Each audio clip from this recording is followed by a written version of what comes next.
Hey guys, and welcome to another part of what if Balerion was in Transformers Prime. So, let's get down to it.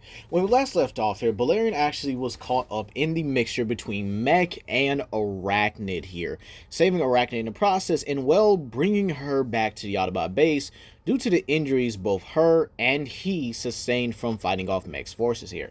And this actually led to him finding out Arachnid's past deeds, what she's done to Arcee, and well, her winding up in the clutches of the Autobots as their prisoner, but given a chance to, well, redeem herself here. And so, that's where we leave off here. Days go by here, and well, Arachnid is adjusting to the holding facility that she's in. It's quite comfortable, quite, I guess you could say humane for the Autobots, if you will, here. Some of them do come to visit her, like Balerion and Optimus, while the others keep their distance. Pretty obvious here, right? And especially Arcee, to which she is often contemplating on just snuffing Arachnid just in her sleep, just to get it over with here. However, one of these few days here, Optimus actually releases Arachnid from her cuffs. However, she is to be under strict supervision, and this is to see if she's willing to change here. And he has an assignment for her, something to really test her trust and, well, maybe her new loyalties as well here. And so, this is where the episode Metal Attraction begins here. And Optimus, instead of sending Bulkhead with Arcee, actually sends Balerion instead here, meaning that Miko does not accompany them in this timeline here. Because, again, I don't think Balerion would be able to sneak Miko along, and, well, it would actually be quite comedic if Balerion just kind of, like, hid her in, like, his mouth or something. It was just quiet for, like, the whole trip. And then Miko just all of a sudden gets hot and just starts banging on the roof of his mouth, and then he just has to spit her out. So, yeah, while that would be comedic, and I may use it as another, story point here, yeah, we're not having that in this episode here. Plus, the sheer fact that Miko really didn't serve a purpose in that episode, except just to be like a comedic relief. So that's taken out together. This episode is a bit more serious, as Arcee is pretty much determined just to get the artifact and get away from Arachnid as fast as possible here. Balerion doesn't say a simple word for this trip here, as Arachnid is a little less than thrilled to be working with someone that she wanted to kill here. But again, understanding that, one, you have a giant Cybertronian mutant dragon behind you that is still willing to, well, bite you in half in case that does go awry. Plus, another Autobot that has a very well grudged against you. So, Arachnid decides that, yeah, it wouldn't be the smartest idea to maybe betray them.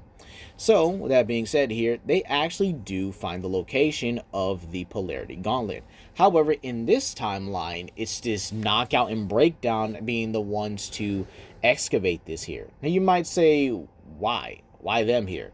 Well, Megatron is still going through his own little mental recovery here. He does have his Terratex Warp Sword here, but again, Megatron is getting over the very fear of Balerion here through, I guess you could say, a little bit of mental training here. So this kind of does leave Starscream in charge at the moment. So with that being said here, yeah, it would make sense to send Knockout and Breakdown because, again, Operation Breakdown does happen. Obviously, I told you on the last part, Operation Breakdown still happens here. But again, with Knockout instead of him just going by himself here. So, Arachnid offers to simply just distract them and just get the, Gauntlet itself here. However, Arcee immediately draws her wrist blades and puts it at Arachnid's throat here, with Balerion just side-eyeing them and just kind of rolling his eyes and just moving forward with this here. To which Arcee tells Balerion to get back here. They're not, they need a plan here. To which Balerion says, yeah, you two can work that out once you work out your issues here. I understand you two have your grudges, but right now I'm trying to just get this and get over with here. So Balerion flies down and actually unleashes a small and weak fire breath at them here, so to not destroy the gauntlet and, well, you know, to kind of give him a warning shot to leave here. However, due to them being a bit more prepared for Balerion here, Breakdown is able to jump back and actually uses his shoulder cannon to actually keep Balerion at bay here. However, thanks to the upgrades that Ratchet has given him here, yes, I do think Ratchet would have given him his upgrades through the days here, Balerion has a new ability. That is a sonic boom here. Now, this actually works because of Balerion's more powerful wings here. It actually takes the wind currents that he basically, well, or just takes the air in general here, and when he flaps his wings in a certain way or actually activates these sonic emitters here, he's actually able to create this, essentially a sonic pain wave, but again for the air. So he actually uses this and actually creates a shock wave that knocks both Knockout and Breakdown away from the relic, and then he actually goes to secure it. However, Knockout actually utilizes his electric probe as a spear and actually shocks Balerion in the back here, causing him to drop the relic here and basically fly right back up and reassess the situation here. Knockout retrieves his spear, and well, Breakdown begins to lay on some fire, which Balerion now has to take evasive maneuvers against here. To which Arcee and Arachnid both decide to actually step in here. And so they both decide that one's going to have to fight somebody and one's going to have to just snag the relic here. However, Arcee says that she's going to get the relic here and that Arachnid simply can't be trusted. Arachnid, not even arguing with this right now, decides that she'll engage Knockout while Balerion engages Breakdown here. Balerion again tells him to stop arguing and just get it done. To which, again, they both shoot him a look and just tell him to shut up. And so, with that being said here, Arachnid engages with Knockout, with Knockout actually being caught off guard by this, saying that, "Arachnid, aren't you a Decepticon here?" To which he says, "Yes, but some things have changed here, unfortunately." And so Arachnid actually uses this opportunity and uses the distraction to web Knockout to one of the few rocks within the area here. Meanwhile, Balerion is actually able to use his greater speed and aero mobility to get behind Breakdown in such a fast and astonishing rate here that he plunges his talon right into Breakdown's tower, smashing his face into the ground here. And so this is where Arcee is able to secure the polarity gauntlet and then inadvertently activates it here. And this is where she actually flings Breakdown into the restrained Knockout, just leaving them both there knocked out and unconscious here. However, before they could actually leave here, a space bridge opens and out walks Megatron himself here.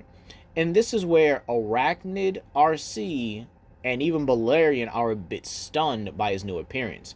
He looks more beastly than before here, because again, this is Sharkticon Megatron here. And again, the blade on his back here gives Balerion a sort of eerie feeling here that it's vastly dangerous, more dangerous than he expected here. And so this is where Megatron eyes Arachnid and says that, "Working with the Autobots? Really? Arachnid, I knew you were, I guess you could say, untrustworthy, but to side with the enemy, now even then, that's actually pretty low here." To which Arachnid really doesn't have a retort for this right now, as again, she does feel like she sunk very low to even her standards here. Is she really partnering up with the Autobots? Is she really partnering up with the person she hates? And again, she wouldn't be here if it was for Balerion not being honorable and actually saving her. Would Balerion have saved her if she knew what she did?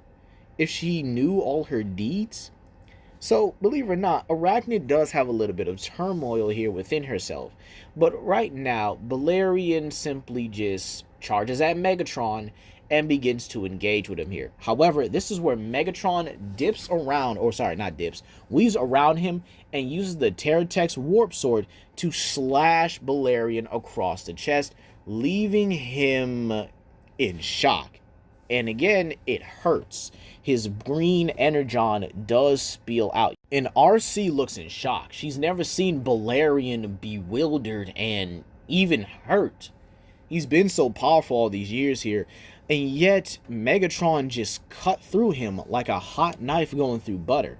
Balerion, taken aback by this here, gains distance and then actually utilizes his fire breath. However, Megatron spins the Terratech's warp sword in such a way that it begins to emit its energy, and that being antimatter. Balerion sees this as his fire collides with the antimatter. It begins to slowly dissipate as Megatron actually does, close the distance on Balerion here. And so Arcee, seeing that she needs to help him here, shoots Megatron in the back rapid fire style here. However, Megatron's not fazed by this here. As a matter of fact, it just simply doesn't even acknowledge it here. And when he decides that, okay, maybe this is getting a little annoying, he points his new fusion cannon at her and actually shoots it. However, when Arcee dodges it, the beam follows her, and it turns into a purple and bluish like shape, or a purple and bluish like projection here. And so Arcee is actually dodging this energy projection as it keeps following her, to which Megatron states that this is one of his newest abilities, Energon Seeking Energy Blast. To which, again, the Autobots are in disbelief here, with Arachnid simply standing there contemplating on what she can do, what she needs to do. Can she really just help them? Is she really about to side with the Autobots, or just be subservient to Megatron? And even then, he knows that he wouldn't trust her, seeing that how she just helped with Knockout and Breakdown so easily and willingly. Even if it was for her own intentions, he wouldn't trust her. It's very possible he would just take her back just to kill her.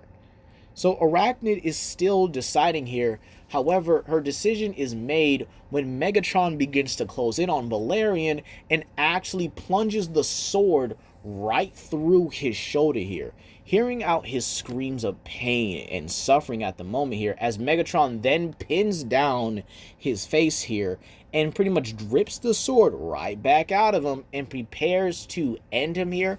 Arachnid sees that she wants to help. Even if it's not Arcee, she wants to repay Balerion and use this opportunity to web Megatron's head and pull him away from Balerion here. And this is where she actually takes hold of the Polarity Gauntlet and uses it to create a magnetic field around Megatron and repulses him further through the battlefield that they're in here. And this is where Arachnid actually runs over to Balerion and, well, doing what he did for her, she uses her webbing to basically mend some of his wounds, or at least stopping the energon flow here. To which Arcee has been able to just barely get away from the blast, dodging at the very last moment and just allowing the blast to just run and dissipate into a wall here. So she then runs over and snatches the Polarity Gauntlet from Arachnid here, but Arachnid doesn't care as she's tending to Balerion here. And Arcee, seeing this here, is a bit conflicted. She helped Balerion. She didn't help her, she helped him. And again, she's okay with this, but again, this is still someone who's hurt her, and yet this person has a capacity for good here. And so with that being said, Arcee tells Ratchet they need to get back to the base immediately, helping Arachnid with Balerion, and well, she feels somewhat disgusted to even think about the idea of being able to help Arachnid, even if it's one of her newest friends here. And so they get Balerion back to the base here, where Balerion is badly injured here. And Ratchet has to get work immediately here, even giving him further, I guess you could say, upgrades to his body here, even mingling some of the more organic material within Balerion's body with his Cybertronians to, well, basically repair him the best that he can, or at least until he finds a suitable way to repair him permanently. So for right now, Balerion is in a stabilized condition here. And this is where Ratchet begins examining the wounds here and says that there should be nothing on this kind of level. What happened? into which Arcee and Arachnid both begin to explain that Megatron came back looking new, looking far more imposing than what he was before. And he beat Balerion decisively and quickly too. To which Balerion, even though he is still in a hurt state, does look at them in a bit more of an annoyed manner, saying he wasn't beaten that easily. To which this is where Arachnid notes that if I didn't help you, he would have killed you. He beat you in 2 moves, Lizard Breath. To which he does growl at her, but again acknowledges the fact that, yeah, okay, Megatron definitely would have killed him if that would have happened here. And this is where Balerion actually thanks her here. To which Arachnid says, don't mention it. You did the same for me back with helping me with Mech here. So we're even for now. To which Optimus himself actually extends a hand to Arachnid, saying that you actually worked well, even with someone you didn't, have the best relationship with. And again, now that she, can't really be without risking another confrontation with Megatron, he actually extends the offer for Arachnid to join Team Prime. To which Arcee bites her tongue right now, as again, she can't believe this here. But again, Arachnid did prove herself that she is willing to change, albeit it is a bit more, what's the word I'm looking for here? A bit more, I don't know what the word for it is. It's a bit more skeptical, or a bit more easier to accept, if you will, here, than in the original. Because again, Arachnid had no means of really redemption here, in all honesty here.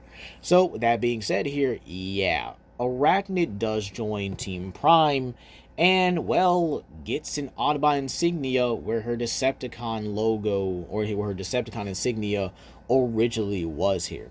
So with that being said, Arachnid does join the team. And again, Arcee still kind of needs to work out these issues here. But I do have a way for that to happen here. You see, in the episode Rock Bottom here, Megatron does manage to confront Starscream here. And so, with a much more upgraded Megatron here, I do think that, he would just kind of beat Starscream rather than trying to kill him. Because again, Starscream never betrayed him here. He never managed to pull the Dark Energon out of his chest here. And he never died. So Megatron really would just beat Starscream for the sheer fact that, what's the best way I can pretty much say here? He was just trying to be sneaky and conniving like he usually does here. However, during this episode here, Balerion and Arachnid are the ones in this episode where it takes place here, along with Arcee and Bulkhead, along with their human companions, Jack and Miko here. So everything kind of does happen the same here. However, when Balerion sees Megatron, he immediately spreads his wings and pretty much just dies right at Megatron here before he can even grab the Terratex Warp Sword here. And this is where he simply grabs Megatron with his talons and flies him out of the caves here. And so all 3 of the other Autobots are just looking at Starscream like, we could do it. Like, do we want to? Like, do we attack Starscream? Do we just jump him here?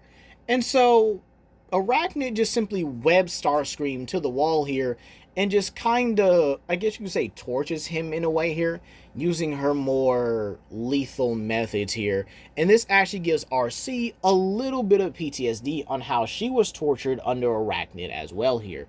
And so this is where she actually stops Arachnid from killing Starscream here. I know, a bit shocking, but again, PTSD will do that to you. And so this is where tensions begin to rise between the two, and Bulkhead has to step in. But I know what you're talking about here. What about Balerion and Megatron? Oh, they're going at it.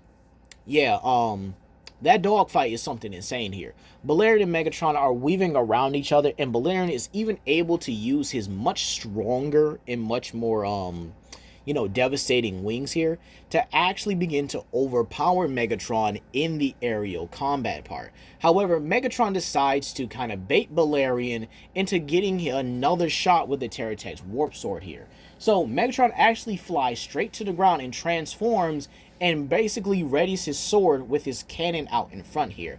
This is where he shoots 2 of those energon-seeking blasts at Balerion here. And so Balerion tries to evade him here, but they're actually moving by Megatron's will here. And so, seeing that Megatron wants Balerion to come towards him here, he actually utilizes this opportunity to try something extremely dangerous here. And he bull rushes towards Megatron, full speed, sonic emitters open, and fire breath at the ready here. Megatron then draws his Terratech's Warp Sword, which is swirling with antimatter here, telling Balerion to fall into it just like any other beast here. However, this is where Balerion at the last moment spins, maneuvering himself in such a way that the energon blasts actually go right past him here, and then opens his wings, releasing the sonic energy, but blasts a fireball first, meaning the fire breath, or the fireball if you will, basically expands and explodes, catching Megatron in the process, as this shockwave pretty much just burns through the antimatter in such a way that it causes Megatron to tumble back. And actually, this disturbs the cave that Arcee, Arachnid, and Bulkhead are in, and causes it to collapse on them, just like in the original here. However, Megatron still has to turn his attention, Balerion has to turn his attention to Megatron still here.